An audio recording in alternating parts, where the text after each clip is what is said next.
Today on I'll Have You Know.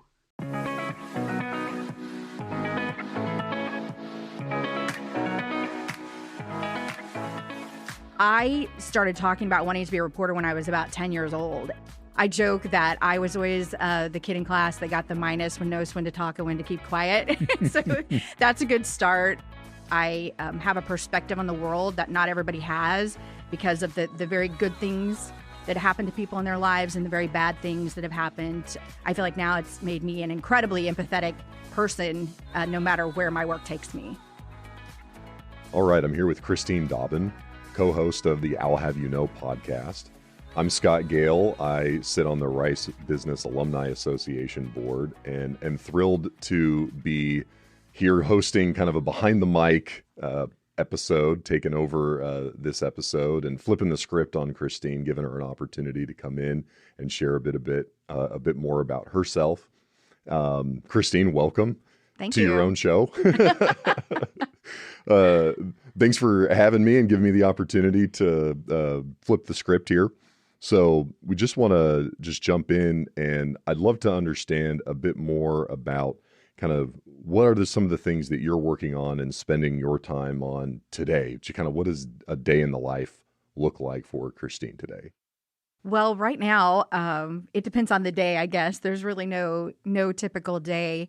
I've shared my story with a lot of people, but I came to Rice Business as a career pivoter and had about a 20-year television journalism career. And since then have moved into more of the business side of storytelling is what I like to call it. So working with various clients and helping them tell their story. And it's been a bit of a wild ride.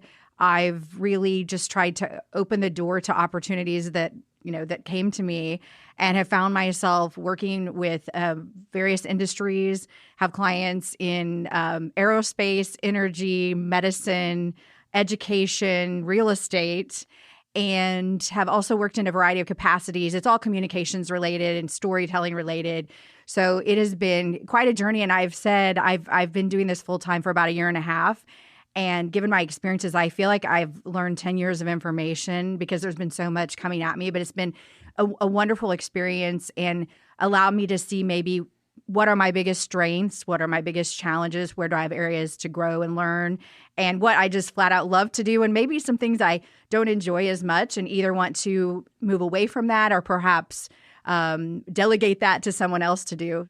Do you feel like there's kind of a step change in terms of kind of coming out of the pandemic a little bit in terms of just the mentality of the organizations that you're interfacing with and some of their underpinning rationale and reasons for why they're communicating and how they're communicating? Definitely. I think that the pandemic taught us the importance of communication, whether that's external or internal. Every company had to relay their message of they were affected in some way, whatever their product or service is externally, and they had to convey that to their customers. And then internally, a lot of employees had so many questions about, what they were doing to protect them. Now, you're dealing with hybrid work environments and are they going back to the office? Are they not? And so I believe that the role of communications was, magnified in many ways by the pandemic, and people maybe have a better understanding of the importance of it. Very cool. So it kind of feels a little bit kind of right place, right time. Yes, definitely. That's awesome. I'd love to kind of understand, you mentioned kind of a career heading into your Rice Business experience in broadcast journalism. Can you take us back a little bit to sort of, I call it sort of like a spark moment, or when did you know that you wanted to go into broadcast journalism? And can you tell us a little bit of kind of that origin story? I don't remember an exact moment or event in my life. And at times I've even wondered, why did I want to pursue it? Because I didn't know anyone, no one in my family, friends who was really any kind of journalist. My grandmother had a love for writing, and they were the World War II greatest generation. And they didn't get the opportunities that maybe they could have had if it weren't for the war. But she always talked about how she would have been a journalist if she could have done that. But she wrote poetry and wrote different things. So I think some of my love for that I inherited from her. I started talking about wanting to be a reporter when I was about 10 years old. And I don't know why. I joke that I was always the kid in class that got the minus when knows when to talk and when to keep quiet. So that's a good start. But it really is sort of this package of a lot of things that I enjoy: history, politics, current events, meeting people. I have a huge curiosity about every topic you can imagine. And so you roll all of that in. And I also like storytelling. And so that's how you kind of gather it all and get to that point.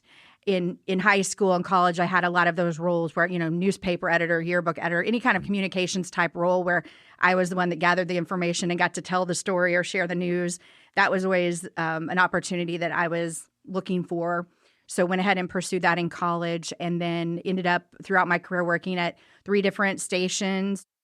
I think I have a perspective on the world that not everybody has, because of the very good things that happen to people in their lives and the very bad things that have happened to people on the darkest day of their life. And I appreciate those opportunities because I feel like now it's made me an incredibly empathetic person, no matter where my work takes me. Just such a exciting background and experience. I think that one of the kind of questions that I have is, I would sort of argue that kind of the average person doesn't maybe appreciate sort of the front end work that goes into good storytelling. You sort of know it when you see it, kind of thing. But so my question is sort of around kind of the process, and maybe kind of double click into kind of what does it take in your view and in your experience to kind of pull together a good story? What are some of the components of that? And when do you know that that's working, and when do you know that it's maybe not working and kind of time to put it in the discard pile and move on?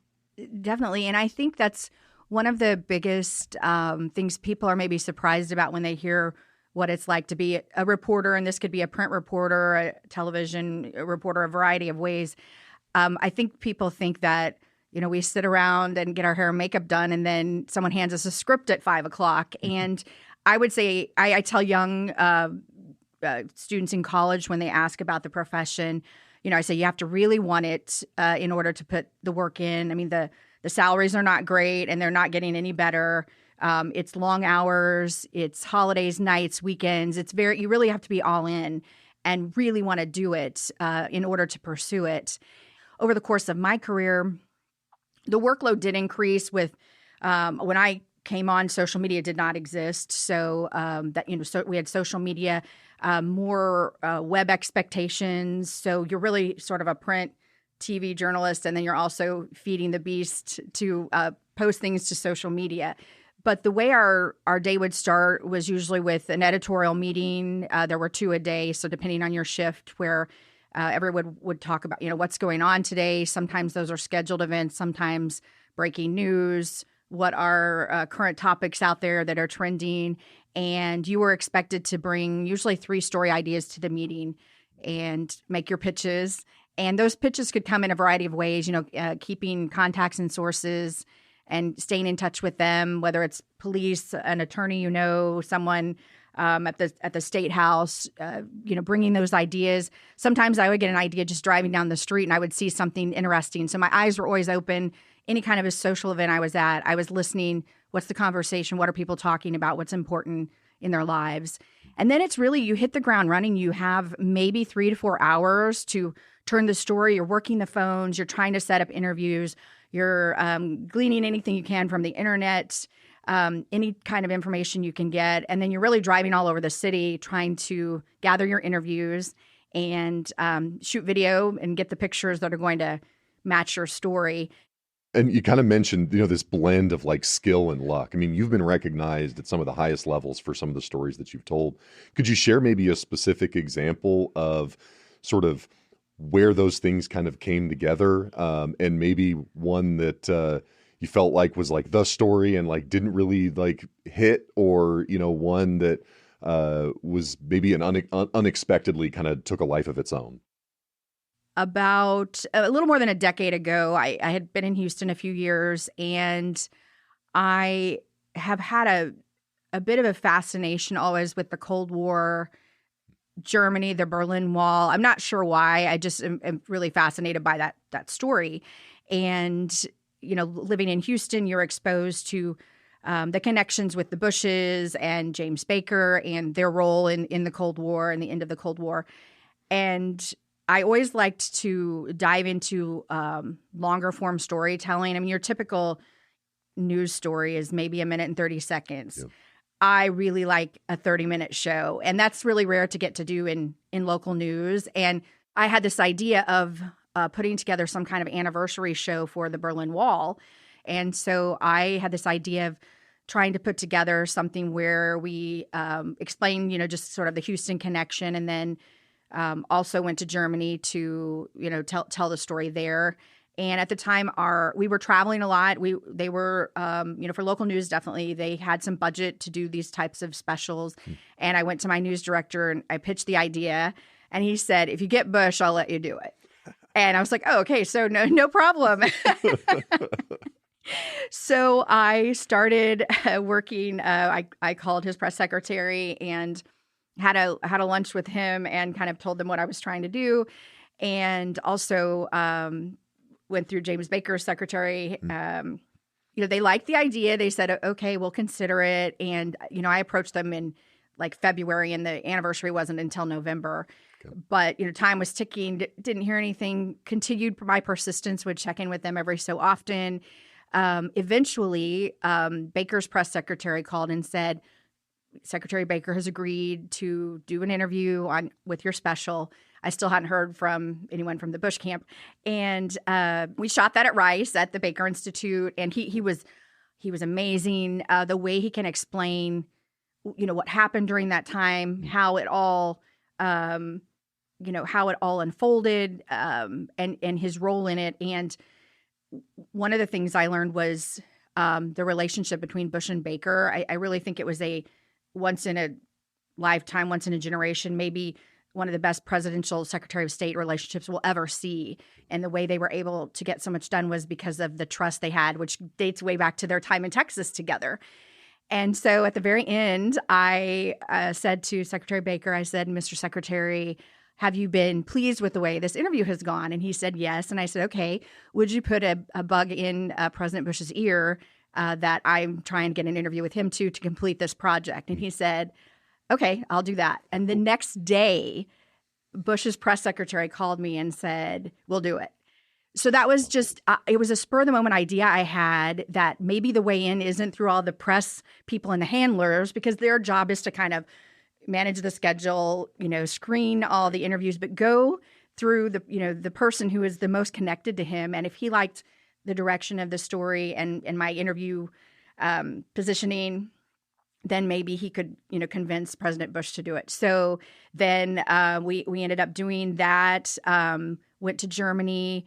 President Bush and Mrs. Bush both traveled for a recognition ceremony. And I believe it was one of the last international trips the Bushes took together, if not the last, because they, their health was still pretty good at that point. But, so what an honor to be there. And I think my biggest takeaway was the recognition ceremony. It was Kohl, Gorbachev, and Bush, and the German people and their appreciation for America's role in both Bush and Baker. I was crying at the end of the ceremony, and there were people out there holding signs, and I had to ask them what the sign said because it was in German. But a lot of them would have been born maybe after the wall fell, or were very young when it fell. So they had this appreciation. The next generation understood the role that that America had, and I got choked up just thinking about it. But that was just an amazing career experience, but also an amazing personal experience for me to see all of that firsthand. Yeah. What a special, cool kind of starting with just kind of a spark and just having it snowball into just this great sort of the right story at the right time with sort of just the right people there to sort of tell it. Thank you for sharing really cool, just kind of detail of kind of how that unfolded. I love it. Could we talk a little bit? Obviously, I'll Have You Know is a podcast focused on the Rice business community at large. And so can you share a bit about your experience heading into Rice business? What was kind of the drive and interest, and share a bit about then kind of how that experience has pointed you in the direction that you're in the things that you're working on today? Definitely. I had been exposed to rice, of course, through reporting, through living in Houston, and was very aware of, its reputation. I remember covering a story it was in Shell Auditorium at McNair Hall. At some point, I can't remember, when I was reporting, and I was on the night shift, and it was one of those, a lot of time we dip in and out of something. We go in, we get some video, we get a couple of interviews, and we leave. And I don't even remember what the topic was, but I was so engrossed in it. I was like, I don't want to leave. We had to move on to another story. And I just kind of remember thinking at that point, I'm gonna go to school here one day. I don't know why, but I just felt like I had more to learn, and there was maybe an element in my brain I haven't fully discovered, maybe more the business side. And so I remember that, and then had kind of looked at the program from time to time. And then when I started feeling like it was time to move on from news, and I wasn't sure exactly where I was going to land, I felt like, one, I knew I needed to sort of hone my business chops, just coming from a journalism background. And also, I think when you're transitioning, sometimes having this big, maybe platform, if you want to call it that, and also I've called the Rice IMBA class of 2020 my tribe, because I needed a new tribe to connect to. For me, it was a great move. It was a great kind of segue to to the next phase in my career. And it was challenging for me academically. I've always loved school, but I was so focused on journalism in undergrad, I hadn't taken any. I didn't even step into the business school at Ball State University where I did my undergrad. So I felt intimidated just walking in. Sure. And a lot of my classmates are just exposed to a lot of the things we were talking about in class on a daily basis. And I'd been in courtrooms and at crime scenes. So it was definitely brand new territory, but I loved the challenge and grew so much from, the professors are excellent. Rice assists you, in helping you even with tutoring and things when you need that extra help. And then my classmates were there, not just as supporters, but what I learned from them. I couldn't have asked for a better experience. It exceeded my expectations. Did you come into the experience with, as you mentioned, kind of with a pivoting mentality? You'd kind of had this idea that, hey, maybe it's I've done what I wanted to do in kind of broadcast journalism. And how can you share a bit about how that pivot has kind of unfolded? Is where you're at today, sort of post-graduation, where you had kind of seen, or what were some of the kind of steers along the way? Definitely. When I first decided to do the program, so in most of the time in television news, you work under contract, and most of those contracts, if you're on air, you're either 3 years, 5 years. I was on, I think, a 3-year contract, and I had looked ahead, and I knew that contract was ending. It was sort of in the middle of the program, and so the first year of the program, I was juggling both, and I think I used all my vacation that year just to go to school. Yeah. So it was hard because you didn't really get any break. You're doing both. But I knew at the end of that, I was going to just go ahead and leave. And I had, prepared for that financially and wanted to focus on school the second year. And one of the great things about it enabled me, I completely leaned into everything at Rice. Yeah. I went to, all the mixers, the networking, some of the speakers. I just tried to absorb it all. And if the typical executive program, you can't do that as much because it's on weekends and you're working. And it was important for me to try and maximize my experience. And you also have full reign of choices of all the electives through the full-time, professional, and executive programs. So I took classes across all 3 programs and met students in the other programs. And one of the great things about that, for example, the full-time program, I was on teams with, a generation younger than me. And I thought this is really important for me to understand kind of how they think, how they work, because I could be managing them in a role, looking ahead, if not working with them as my peer even. So I loved it because I was able to expose myself and kind of see how they work and work together. When I decided to leave my job, I decided to start my own LLC. And that would enable me to maybe do some freelance work on the side and have a little bit of income. So I started Dobbyn Digital Media and did a little bit of work. It was enough, not too much, that I was still able to focus on my studies, and wasn't sure where I was going to take that. And as I approached graduation, the pandemic hit, and I had a few leads for some contract work, and they all dried up within a month. Wow. And it was a very scary time, as I had left, my full-time job was about to graduate and was not seeing any traction. And then within a few months, I had a lead that developed from a Rice business professor to work on the COVID vaccine trials and help with media and marketing.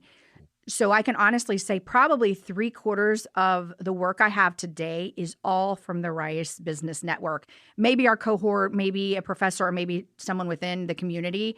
But I think back to if I wouldn't have gone through the program, and kind of told people, here's my background, here's what I'm trying to do, and they got to know me, I definitely wouldn't be where I am today. I've got kind of a question, because in your role as co-host of the I'll Have You Know podcast, you have this opportunity to get to know and hear the stories kind of firsthand of kind of the Rice business community. What are, through that experience, are there some things that you've sort of, want to ask, like, enhanced kind of your perspective on the Rice business community, or changed your mind about the Rice business community on certain things, like a few takeaways from your time as host?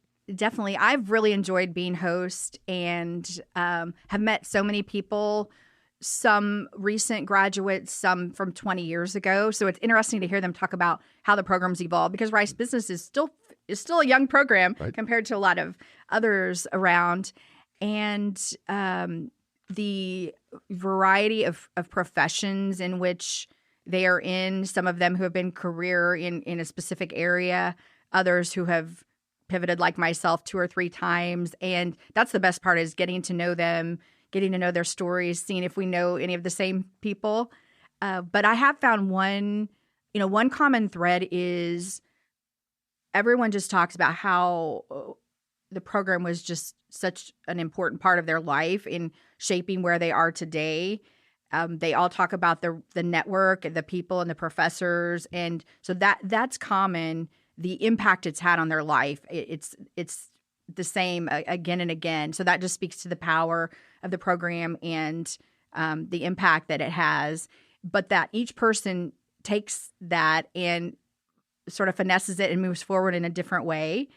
And that allows them to, kind of go on the path in which they planned, or in some cases they completely didn't plan. I've talked to a couple of guests, and I think they went into the program thinking they would continue on their current path, and they met a few students in their cohort and came up with a business idea and founded a company and went in a completely different direction. So it's really cool the way it opens minds and then gives everyone these additional opportunities and takes them in a direction that they never thought they might go in. I like it. It's like this crossroads where there's just so many different opportunities and perspectives that are brought, and opportunities, like you're saying, like the opportunity to come in with a particular background and then to go and now spending time with totally different entities, organizations, people, and getting just kind of that exposure and experience. Kind of a question of, in terms of incoming potential alum, or potential students, or folks that are thinking about the program, are there things that, from just an advice standpoint, or things that you've seen in terms of what people should consider as they come into the program or consider the program to take advantage of it? I think making sure it's the right time in your life and career, because it is true, for 2 years, you really have to be completely all in and, study like you've probably never studied before, and taking on that financial obligation as well. So I think making sure it's just the right time. But I don't know that I've met anyone who regretted it. And there are some people who were, oh, definitely I'm doing this, and others, they were a little bit on the fence. But I think just getting into that mindset, and for me, it was the perfect time to be in that mindset. I don't know if a few years earlier I could have focused in on that, because I still had one foot, in journalism, or maybe 2 feet. And then I was just ready to step away and to focus on something else. And I think you find a mixture, even in the people that I've interviewed, career pivoters, or those who are maybe on the way to the C-suite or moving up within their own company. And one of the things that I've given a little bit of feedback on is I do think the executive program in particular, the demographic, I guess, or the psychographic of the student has changed a lot in the time of the program. You still have people coming from a traditional kind of corporate role, and maybe even their company wants them to get the MBA to move them up into management. I think there will be more of my my kind of people who are coming from one career, using the program as an opportunity to move in a different direction. And then I love Rice's commitment to veterans. We had, I think, 9 veterans in our cohort. And for some of them were even, retiring from the military after 20 years and moving in a different direction. And so I think we'll see more of that, as the whole idea of, staying in one career your whole life has sort of evolved over time. Well, and particularly in your case, storytelling, it transcends sectors and jobs, and it's important kind of across. I guess sort of a curiosity that I have is just kind of what are sort of some of those components of storytelling as different organizations and people are coming in and you're having those conversations. What are some of the things that you're looking for in that? It is, you brought up a good point, because when I first, decided to kind of make this move, there's a little bit of a joke in media that you're moving to the dark side if you go into PR or anything on the other side. And I think early in my career, I would have said, you're selling out, because journalists, you're supposed to, be truth seekers and stand up for the little guy. And if you, go to the other side, maybe you're not doing that. And I've had some real, I guess, epiphanies along the way. And I think one of them is I thought the storytelling aspect maybe would have a different meaning. And while the intent is different, I mean, journalism, the intent is, to inform. You're not trying to, sell a product. You're trying to maybe stir the pot a little bit and affect change in a lot of ways and for a lot of stories. Whereas storytelling for a business, you're ultimately trying to, enhance the brand, increase the knowledge, help people understand the product or a lot of elements surrounding whatever the product or service is. But as I've, gotten my MBA and really sat down and talked with even founders, CEOs, you understand that the reason a business started was to solve a problem. And the people at the core of that are very passionate about whatever that product or service is. That's why they started it. And so there's still passion there. It's just different. It's passion. There is the goal of a profit at the end, but that doesn't really lessen the story or the impact or the importance. And so that's been one of my realizations. And when I have talked with some of my clients and I see and understand why they're doing what they're doing, and I think that's an important thing, is the why. The why always matters, whether it's journalism or a storytelling for a business. That's at the core of everything. And then I think the second key is really articulating that to whoever your audience is, whether that's viewers for a newscast or a particular audience of customers that you're trying to reach, helping them understand the product or the service, why they need that, why it matters in their life, and kind of wrap it all up with a bow, and bringing some of that emotion into the story as well. Kind of driving a bit more authenticity and kind of relatability to a product or an experience or something that's kind of being offered. Thing is, with business type storytelling, there's more intent, and you do have to be very careful. There's more legal reviews. We had legal reviews in journalism, but this is a different level when you're dealing with companies, and you really have to be careful about the messaging and be very specific about it. But I think that once you kind of drill down into all of that and get through all the mess, you can find ways to help them make it resonate. And I think that's where my journalism background can really help, because I do feel like, especially with a lot of big corporations, people just kind of glaze over. And then as I've gotten to know some of my clients and I understand what they're really doing, and I think to myself, this isn't at all what is being sort of portrayed or what people are understanding. A lot of misunderstanding. So just trying to help enhance that story. And there's so many other ways to do that today. So many different platforms where you don't just have to go through, mainstream media. You can have a lot more control over your story now using your own platforms. And that's been a big change in overall, media. It's amazing. Christine, this has been a fantastic conversation. Like you said, I feel like we could spend another hour digging. I've got all these other kind of questions that I want to dig into, but I'm mindful of the time.